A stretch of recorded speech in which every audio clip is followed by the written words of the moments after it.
নিশামণি হালৈৰ ককায়েকৰ এক আৱেগিক লিখনি উদ্ধাৰ হৈছে বৰ্তমান এই সময়খিনিত হয় এক বিশেষ লিখনি যেটো লিখনি শুনি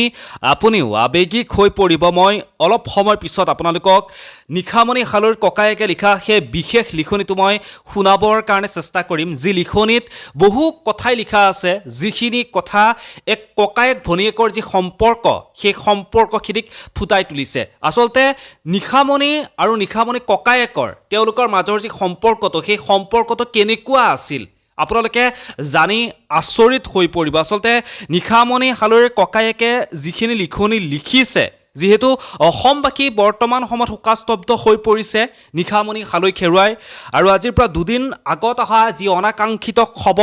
অনাকাংক্ষিত খবৰটো আমাক সকলোকে কিন্তু শোকস্তব্ধ কৰি পেলাইছে ভাস্কৰজ্যোতি বিহুৱা দলৰ যিগৰাকী বিহুৱতী নিশামণি হালৈ অসমৰ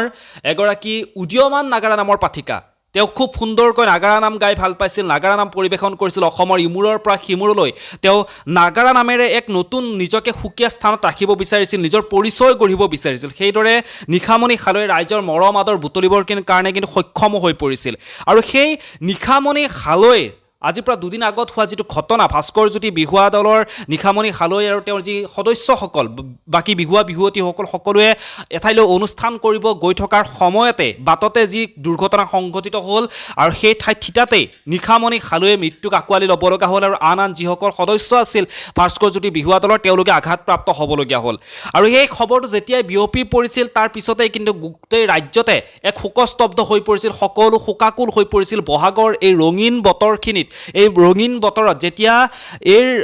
নিশামণি হালৈৰ এই খবৰটো বিয়পি পৰিছিল তেতিয়াই প্ৰত্যেকজন মানুহে আসলতে বহাগ নহয় যেন বৰ বিশেষ কথাখিনিয়ে যেন গাত লাগিছিল এইবাৰ এনেও বহাগ বিহুৰ ৰং আমাৰ অসমীয়াৰ গাত নাই কাৰণ আমি জুবিন গাৰ্গক হেৰুৱাইছোঁ যিহেতু আৰু তাৰে মাজতে এনেকুৱা অনাকাংক্ষিত খবৰবোৰে অসমবাসী ৰাইজক আৰু বেছিকৈ শোকস্তব্ধ কৰি পেলাইছে বৰ্তমান এই সময়খিনি নিশামণি হালৈৰ যি ককায়েকে লিখিছে সেই লিখনিটো মই আপোনালোকক শুনাইছোঁ আপোনালোকে এবাৰ শুনক নিশামণি হালৈৰ ককায়েকে লিখিছে মোৰ শুন কিয় এনে কৰিলি তই আমাৰ লগত মোৰ লগত যদিও খং কৰোঁ গালি দিছিলোঁ তোক তোৰ কাৰণে মৰম বহুত বেছি আছিল আৰু সদায়ে থাকিব গোখানি মোৰ আৰু আপোন বুলিবলৈ কোনো নাই তয়ে আছিলি তয়ো হেৰাই গলি শেষত তই মোক এবাৰ দাদা বুলিও নিচিঞৰিলি মোক বাচা তোৰ মোৰ মৰমবোৰ মই কেতিয়াও পাহৰি নাযাওঁ শুন তোৰ সপোনবোৰ মই আধৰুৱা হ'ব নিদিওঁ মোক পাহৰি নাযাবি দে মুনু মা দেউতাক পাহৰি নাযাবি দে শুন তই য'তে আছা ৰাণীৰ দৰে থাকিবি বুজিছ কাকো ভয় কৰি নচলিবি ওপৰৰ পৰা হ'লে দাদাক চাই থাকিবি দে মা বহুত বহুত বহুত মিছি শুন লাভ ইউ মোৰ শুন মোৰ আকৌ আহিবি দে তই মোৰ ভণ্টি হৈ দে শুন যদি কেতিয়াবা তোক কষ্ট দিছিলোঁ মোক ক্ষমা কৰি দিবি দে বাচ্চা গোসানী মোৰ